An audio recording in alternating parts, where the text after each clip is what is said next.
Assalamualaikum warahmatullahi wabarakatuh. Bagaimana kabarnya hari ini? Semoga selalu sehat ya. Hidup rukun bisa dilakukan di mana saja. Hidup rukun di rumah, di tempat bermain, di sekolah, dan juga di masyarakat. Nah, kali ini kita akan masuk subtema baru, yaitu subtema keempat, hidup rukun di masyarakat. Menjaga kebersihan adalah tanggung jawab bersama. Demikian halnya dengan warga di perumahan Pak Ranto. Namun, ada warga yang tidak menyadari tanggung jawabnya seperti pada cerita berikut. Ya, sekarang kita mendengarkan cerita yang berjudul Pak Ranto dan Pak Kiran. Pak Ranto orang yang ramah dan suka menolong. Pak Ranto hidup rukun dengan tetangganya. Namun, tidak demikian dengan Pak Kiran. Pak Kiran jarang bergaul dengan tetangga. Ketika semua warga sibuk bekerja bakti, Pak Kiran tidak ikut bergabung. Suatu kali, Pak Ranto mengajaknya kerja bakti. "Pak, ayo kita membersihkan jalan," ajak Pak Ranto. "Maaf, saya sedang terburu-buru, ada keperluan," jawab Pak Kiran. Selalu saja ada alasan sehingga Pak Kiran tidak ikut kerja bakti. Sikap Pak Kiran tidak disukai tetangganya. Nah, suatu hari, ban mobil Pak Kiran bocor. Pak Kiran tidak dapat melakukannya sendiri. Pak Ranto menawarkan bantuan kepada Pak Kiran. Pak Kiran malu kepada Pak Ranto. Selama ini Pak Kiran bersikap tidak ramah, namun Pak Ranto mau membantunya. Pada cerita tadi ada kalimat ajakan dan juga ada kalimat penolakan. Nah, sekarang silahkan dibuka bukunya halaman 124. Silahkan dicari perbedaan kalimat ajakan dan kalimat penolakan serta kalimatnya ya. Saat bapak-bapak kerja bakti, ibu-ibu menyajikan makanan dan minuman.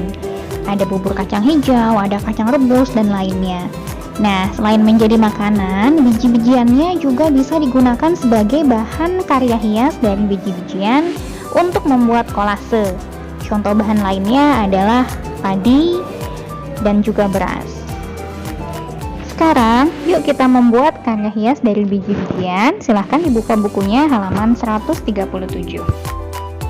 Alat dan bahan yang digunakan adalah kertas karton tebal, pensil, lem, kacang-kacangan, dan beras. Cara membuatnya adalah, yang pertama, kita gambar dulu sebuah pola yang cukup besar di atas karton dengan menggunakan pensil. Kemudian kita oles lem pada pola yang sudah jadi. Setelah itu baru kita tempelkan biji-bijian yang sudah kita siapkan. Bisa biji beras atau juga kacang-kacangan pada pola yang sudah diberi lem. Setelah selesai, baru kita jemur. Ananda boleh mengkreasikan karya hias ini sesuai dengan keinginan. Boleh bentuk kupu-kupu, boleh bentuk buah-buahan, dan yang lainnya.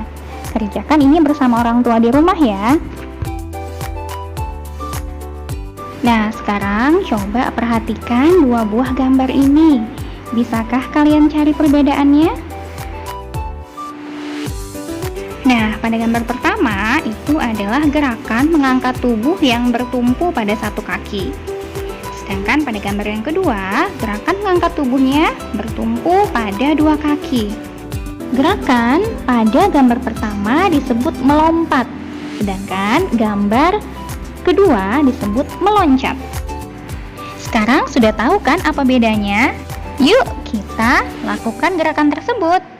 Ada beberapa varian yang bisa kita lakukan dalam gerakan melompat dan meloncat. Untuk gerak melompat, ada gerak melompat ke depan, melompat dengan memutar badan, dan juga ada gerak melompat ke samping. Lakukan gerakan ini di rumah ya, sebanyak 10 kali. Untuk gerakan meloncat, ada meloncat di tempat dan juga ada meloncat ke depan. Kalian juga bisa melakukannya ini di rumah ya. Selain gerakan dasar melompat dan meloncat, kita juga bisa meniru gerakan membangun rumah dalam berolahraga. Contohnya gerakan mencangkul untuk mengaduk pasir, gerakan menggotong semen sambil berayun, dan juga gerakan beranting memberi bata. Permainan ini bisa kita lakukan dengan berkelompok sambil membentuk sebuah lingkaran dan bernyanyi. Fokuslah untuk mendengarkan aba-aba dari salah seorang teman.